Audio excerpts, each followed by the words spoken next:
강권하시고 이 말씀을 나누고 기도하고 훨씬 더 좋을 것 같습니다.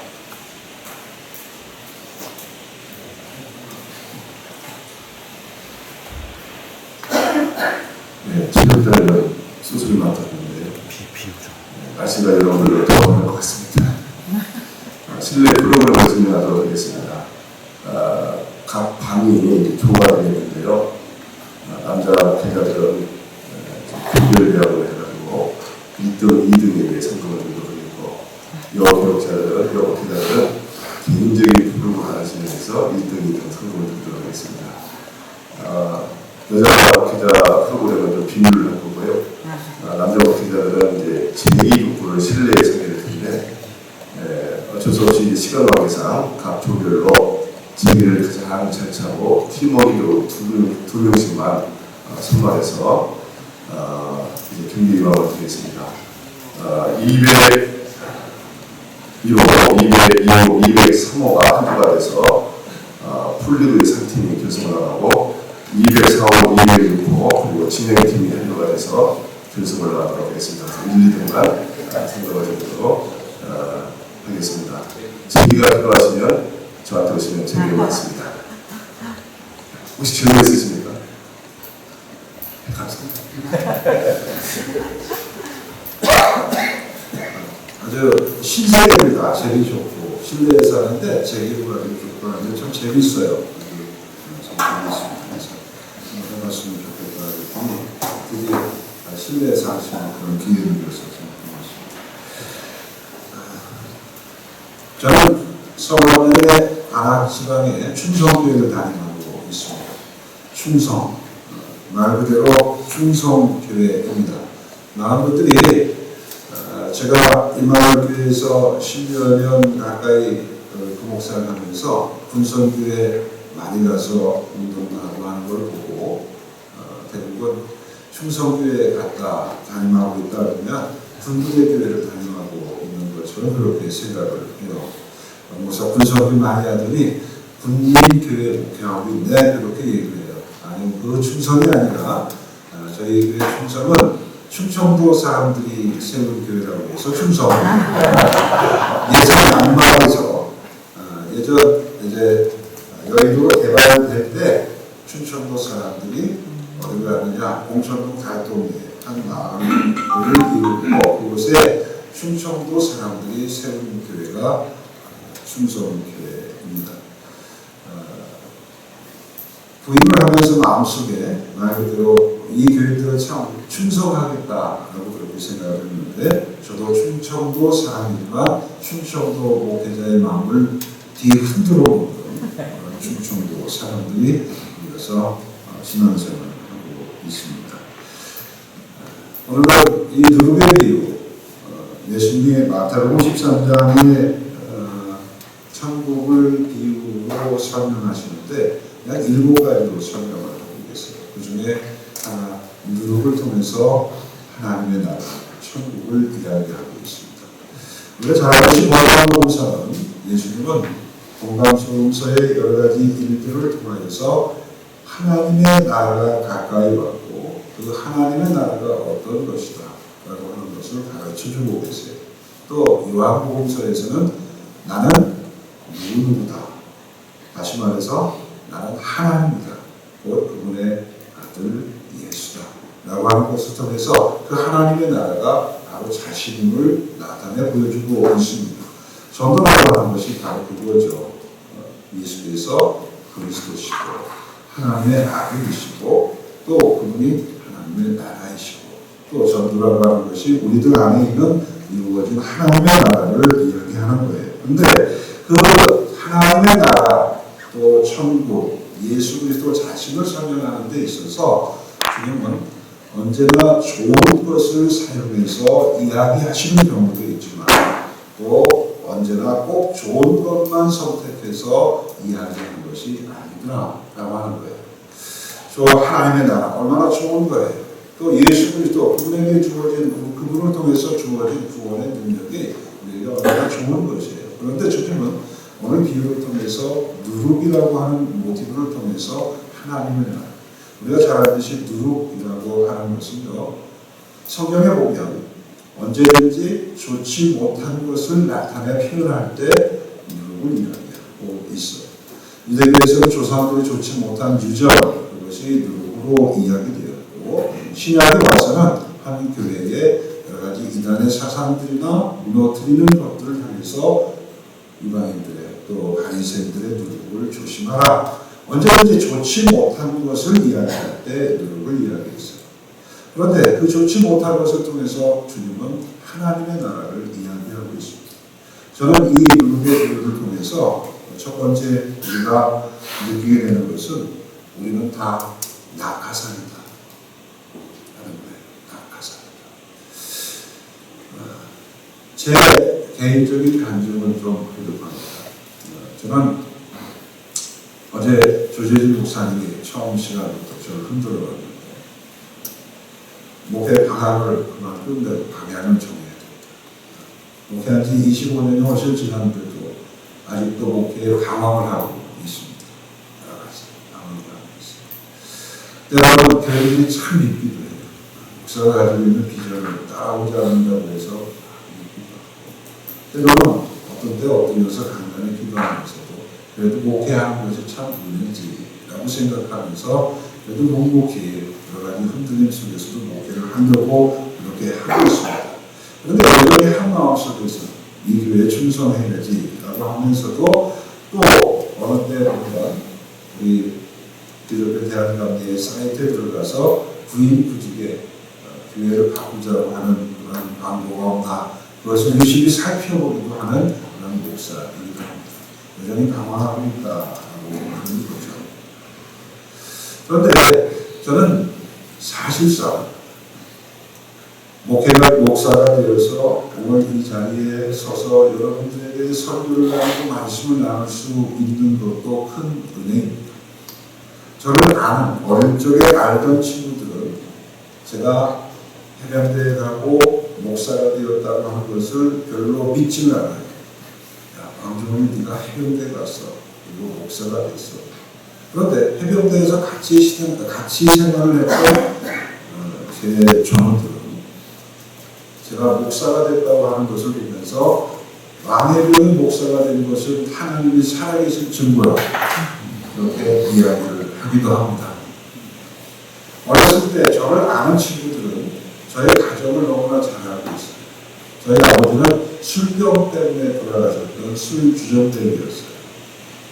어렸을 때 늘 아버지에 대한 기억들, 알아봤던 기억들을 그 아버지 때문에 누구 앞에 서서 자신 있게 이야기하지도 못하는 그런 자신 없는 아이이기도 했습니다. 어렸을 때 별로 그렇게 잘 먹지 못해서 지금은 허리가 이렇게 멀쩡한데 늘 운동 시간에는 뒤척여서 있어야 했던 아이이기도 했습니다. 늘 마음속에 아버지에 대한 상처 때문에 어디 가서 떳떳하게 자신 있게 이야기하지도 못했던 그런 아이였습니다. 그래서 어렸을 때 저를 알던 제 동네 친구들은 제가 해병대에 가서 그리고 목사가 되었다고 하는 것에 대해서 별로 신뢰하려고 하지를 않아요. 또 제가 해병대에 가서 어떻게 해병대처럼 그렇게 살인자고 다짐하고 해병대에 갔기 때문에 열심히 해병대처럼 살았어요. 그랬더니 해병대에서 같이 저를 알고 생활하던 사람들은 길에서 만나고 또 제가 잠실 있을 때 제가 그곳에서 안내하고 있는 것을 보고 인사를 나누고 그 다음부터 그 교회를 안 나오더라고요. 길에서 만나서 뭘 하고 있느냐, 나 여기 잠실에서 이렇게 하고 있습니다. 그랬더니 제 바로 일기선임이 웃으면서 하는 말이 왕혜병이 목사가 된 건 정말 하나님의 은혜예요. 이 사람은 카톨릭 신자였습니다. 하나님이 살아계신 증거라고 그렇게 이야기해요. 내 집을 보면 술 주정꾼 아버지 밑에서 자라났던 저, 내 앞에 자신있게 이야기 한마디도 건네지 못했던 저, 또 낙사했던 저, 그런데 하나님은 결국 하나님의 일에 저를 쓰셨어요. 저는 누룩이라고 생각합니다.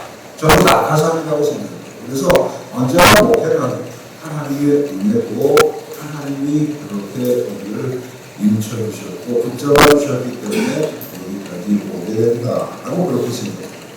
누구라고 하는 것을 아까 보니까 그렇게 되어 있어요. 국어적인 사전에 보면 수많은 효소를 두린 목회를 공기에 번식시켜 만든 발효제. 절대 준재료가 아니에요. 부재료입니다. 밀가루 그것을 번식시켜서 빵을 만들든지 아니면 술을 만드는 거기에 첨가되는 발효제 그게 누룩이라고 합니다. 보십시오. 목사는요. 우리는 늘 이거 하나님의 나라를 이야기하고 예수님이 영광 받으셔야 된다고.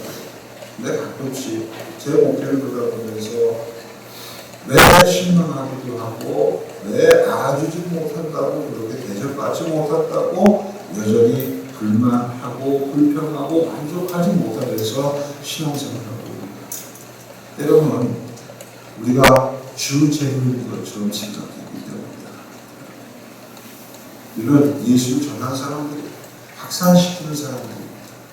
우리는 별로 내세울 것 없는 사람들이에요. 그러나 하나님께서 낙하산으로 은혜로 우리를 선택하셔서 그 일에 써주고 있다고 하는 것.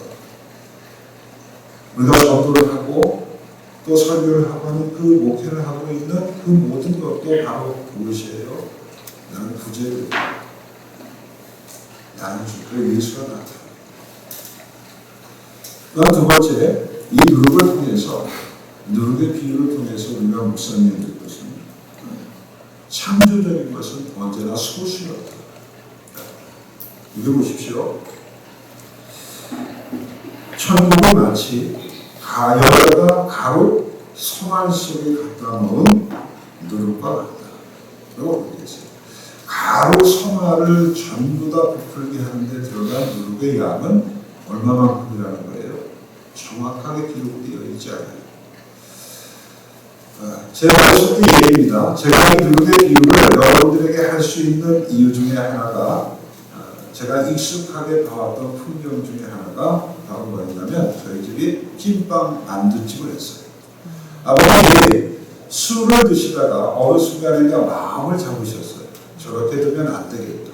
그런데 그게 결국 오래가지 않고 몇 년 지나지 않아서 돌아가시게 됐는데 아버님이 가지고 있는 기술 중에 하나가 밀가루를 가지고 빵을 만들고 과자를 만드는 그런 기술을 가지셨어요. 저는 그때를 생생하게 기억합니다. 초등학교 5학년 때였는데 시골에 조치원이라고 하는 그곳에 이렇게 한 칸 조그만 길 모퉁이에다가 예전에 칸칸이 쌓아 올린 그 담장이 있어요. 담장 두 칸을 가지고 그렇게 이제 공간을 만들고 거기에 빵집을 냈어요. 비닐로 첨가를 치고 그리고선 큰 녹강이라고 하는데 여러분 혹시 아세요? 일본말이라 죄송합니다. 거기다 가마솥을 걸고 빵을 전해서 이렇게 하는 것을 봤어요.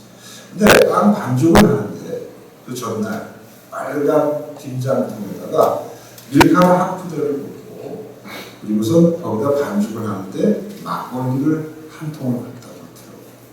따뜻한 물을 넣어서 반죽을 해요. 그리고 나서 보니까 그 이튿날 이렇게 부풀어 올라서 그걸 가지고 빵 반죽을 해서 안고를 넣고 쪄서 만두를 만들고 찐빵을 만들고 하는 걸 봤어요. 참 신기했습니다. 밀가루 한 푸대가 그렇게 많이 번질 수 있다, 부풀어 올 수 있다고 하는 것에 대해서도 놀랐고 또 그게 그렇게 기가 막힌 맛을 낸다고 하는 것에 대해서도 놀랐어요. 자, 하루 그것을 다 팔았어요. 신이 났습니다. 우리 아버지도 돈 버는 재주가 있구나. 얼마나 신이 나는지 몰라요. 그래서 그 뜨거운 걸 막 꺼내서 주기도 하고 주기도 하는데 땀을 뻘뻘 흘려서 그 일을 했던 기억이 있습니다. 이튿날 장사를 위해서 또 반죽을 하는데 또 나의 밀가루 한 푸대에 막걸리 한 통을 갖다 붓는 것이 아니라 요만큼의 밀가루 반죽을 남겨놓았다가 그 밀가루 반죽에다가 밀가루를 넣고 반죽을 또 하는 것을 보았어요. 요만큼의 밀가루였어요. 저게 될까? 아빠 밀가루 막걸리 필요 없어요. 근데 먹기만 하고 반죽을 했는데 하셨는데 그 이튿날 보니까 여전히 또 한 통 가득히 밀가루가 부풀어서 반죽이 되어져 있더라라는 거예요. 보세요. 아주 작은 일입니다. 여러분의 교회도 마찬가지고 또 제 교회도 마찬가지예요. 창조적인 것은 언제나 모든 사람들이 다 하는 것이 아니라 그 안에 한 명, 두 명 말씀에 순종하고 또 목회자의 말에 귀 기울이면서 마음을 같이 하는 사람들을 통하여서 하나님의 나라가 이루어지더라고요. 예수님이 저를 가운데 보십시오. 예수님의 주변에 언제나 많은 사람들이 있었어요. 근데 그 중에 12을 택했다. 70을 택했다. 이 말은 뭐예요? 예수님이 모두가 다 변화되기를 원하지 않으셨다는 거예요. 목회를 하면서 점점 부딪히는 것 중에 하나가 왜 성도들이 내 말에 기울이지 않고 다 따라가지 않을까? 그런데 다 따라가지 않아요. 저는 가끔씩 그런 얘기를 해요. 예수님도 참 외로우셨겠다. 그런 생각을. 예수님은 홀로 그 길을 가는데 복음서에 보면 언제나 예수님의 뒤를 함께 모든 제자들이 다 따라가지도 않았고 또 주변에 몰려든 모든 사람들이 다 예수 인정한 것도 아니고 언제나 거기에는 예수님을 죽이려고 하는 사람들이 따라다녔다고 하는 것을 봐요. 목회를 그런 것 같아요. 또 복음을 전하는 걸 그런 것 같아요. 모든 사람들이 다 함께 하는 것이 아니라 또 교인들이 함께 모두가 다 가서 그 일을 했으면 좋겠지만 그것은 우리의 이상이에요. 창조적인 것은 언제나 소수다. 가로 성화를 부풀게 한 아주 작은 누룩의 양. 세 번째, 이 누룩의 비유를 통해서 깨닫는 것은 그런데 말 없는 순종자가 귀하다. 어렸을 때 경험입니다. 저희 집이 이만한 방에 5 식구가 잤어요. 부모님과 저와 그리고 두 동생들이. 그런데 항상 제 아랫목에, 저희 집의 아랫목에는 뭐가 있었냐면 커다란 빵통이 있었습니다. 그게 우리 집 생명줄입니다. 시간에 보니까 이 누룩을 이스트라고 그렇게 영어로 표현해요. 이스트라고 하는 것은 저 핵을 융합시키고 핵을 발전하는 힘을 가진 것도 똑같이 이스트예요. 영어로 보면 마치 핵이 가지고 있는 폭발력과 똑같은 것이 이 발효시키는데 누룩 안에 있다라고 하는 것이에요. 시간에 그것을 어느 순간에 배우고 그 다음부터 빵통을 바라보는데 갑자기 겁이 덜컥 나기 시작했어요. 그 빵통이 갑자기 부글부글 막 끓어올라서 그것이 이 가지고 있는 빵통을 확 튀어넘어서 우리를 잠자고 있는 우리를 확 덮으면 어떨까. 그런데 그 이후로 아버님이 돌아가신 이후에도 어머니와 제가 빵집을 계속했는데 한 번도 밀가루 반죽을 밤중에 뒤집어 써본 적이 한 번도 없어요. 또 부글부글 끓어오르는 그 소리 때문에 밤에 잠을 자지 못하면 어떨까. 그러면 어제 아주 비가 계속 그것도 적지 않은 비가 내리는데 잘 주무셨어요? 빗소리에도 가끔씩 깨서 나기 그러는데 막 저거 부글부글 끓어오르는 그 소리 때문에 잠을 자지 못하면 어떨까. 그런데 끓어오르는 소리 때문에 한 번도 잠을 깨본 적이 없이 편안하게 잠을 잤어요. 그런데 여전히 일어나 보면 아침에 부풀어 올라 있더라고요. 전부 부풀게 하는 것은 소리 내는 것이 아니라 소리 없지만 조용히 변화되어지는 것이 바로 하나님의 나라고 복음의 역사고 우리들이 해나가는 목회의 가장 귀한 것이 말하는 이들보다 말 없이 순종하는 이들이 훨씬 더 아름답더라. 오늘 우리들이 목회를 하면서 여러 가지 이야기를 할 수 있어요. 그러나 주님께서 우리들에게 더 소중히 원하시는 것은 말없이 주님의 길을 걸어가는 따라가는 제자의 길을 걷기를 원하는 우리를 주님은 더 소중히 여기십니다. 또 여러분들 목회 현장에서도 마찬가지예요. 말하고 무엇인가 내세우고 하는 사람들보다 묵묵히 목회자의 말에 함께 걸어가주는 그 성도들이 너무나 소중하고 귀한 거예요. 그래요. 주님은 그 말 없는 순종을 통해서 하나님의 귀한 일들을 이루어 하시더라. 또 네 번째 누룩은요. 아까 국어 사전을 이야기했죠. 술을 만드는 효소를 지닌 공간. 또 밀가루를 부풀게 하는 특별한 성질이 있어요. 이것은 바로 뭐냐면 누룩이라고 하는 것은 맛을 내는 일에 사용되어진다. 맛을. 각 사람마다 그 사람의 인간 미가 있어요. 고유한 맛이 있습니다. 또 여러분들이 목회하는 목회 현장에는 그 교회가 가지고 있는 고유한 맛이 있어요. 맛이 있습니다. 아까도 제가 우리 교회를 이제 충청도 사람들이 만든 교회, 그런데 충청도 목사를 답답하게 하는 그런 교회이다고 그렇게 말씀을 드렸지만 또 저에게는 저희 교회가 가지고 있는 아주 독특한 맛이 있어요. 독특한 맛이 있습니다. 우리 교회에 와서 한 번만이라도 식사를 해본 분들은 다 그래요. 고향의 맛을 느꼈다. 고향의 맛을. 저희 충성교회는 그렇게 막 충청도 사람들이라서 이렇게 요란스럽게 하지는 않지만 은근히 어떤 사람들에게든지 고향의 맛을 느끼게 해주는 그런 독특한 맛이 있다는 거예요. 누룩은요, 주 재료는 아니지만 그것이 드러남으로 해서 그것의 맛을 내는 역할을 하는 거예요. 목회가 그런 것 아닐까요? 또 우리가 신앙생활하는 그런 신앙생활의 전부의 맛도 그렇지 않아요. 우리는 주제는 아니지만 예수님의 맛을 세상에 예수님의 향기가 이런 것인 것을 보여주는 사람들이 우리고 그 일을 위해서 주님이 우리를 선택하셨다라는 거예요. 자, 그런데 한 가지 꼭 기억해야 될 것이 있어요. 누룩은요, 그것이 드러나는 것에 발효시키는 일이 있어요. 이 말은 다른 말로 하면 썩는다는 거예요. 우리 표현으로 하면 죽는다는 거예요. 흔히 그러한 재미있는 이야기를 합니다. 어떤 사람이 고목을 보니까 그 고목이 다 알이 썩어져 있대요. 고목 간이 썩어져 있대요. 그래서 그 이유를 물어보니까 어떤 사람이 이렇게 재미있게 이야기를 하더래요. 복을 줘야 될 사람들이 자꾸만 남한테 와서 복을 달라고 하니까 줄 게 없어서 속이 썩었더라. 그래서 고목은 속이 텅텅 비어져 있는 게 고목이다. 그런 이야기. 여러분, 우리는 때로는 목회하다가 속이 썩어요. 뭐 내줄 게 없는데 자꾸만 달라고 하니까 속이 썩기도 해요. 그런데 이 썩는다는 건 또 다른 표현으로 하면 뭐예요? 그것을 잘 발효시켜서 맛을 내게 하는 거예요.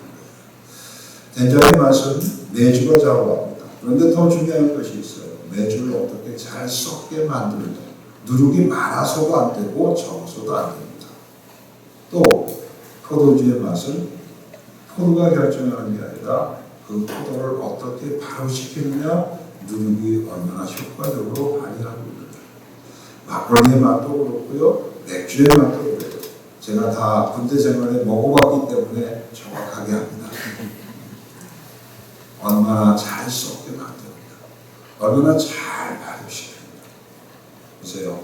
우리는 주님의 말씀, 주님의 나라를 전한 사람들입니다. 먼저는 우리가 속이 다 썩어진 만큼 죽어져야 되겠고, 또 하나는 우리 교회 안에서 내가 어떤 리더십을 발휘해야 될지 우리 교회의 맛을 내고 예수의 맛을 낼 줄 아는 우리 교회 공동체, 또 이 사회 공동체의 아름다운 맛을 내는 일에 우리가 사용되어지고 있음을 감사하면서 오늘도 우리에게 주어진 그 사명의 길을 함께 걸어가는 동역자가 되고 또 함께 걸어가는 동역자를 만드는 세상의 소망을 주는 여러분들이 되었으면 좋겠습니다.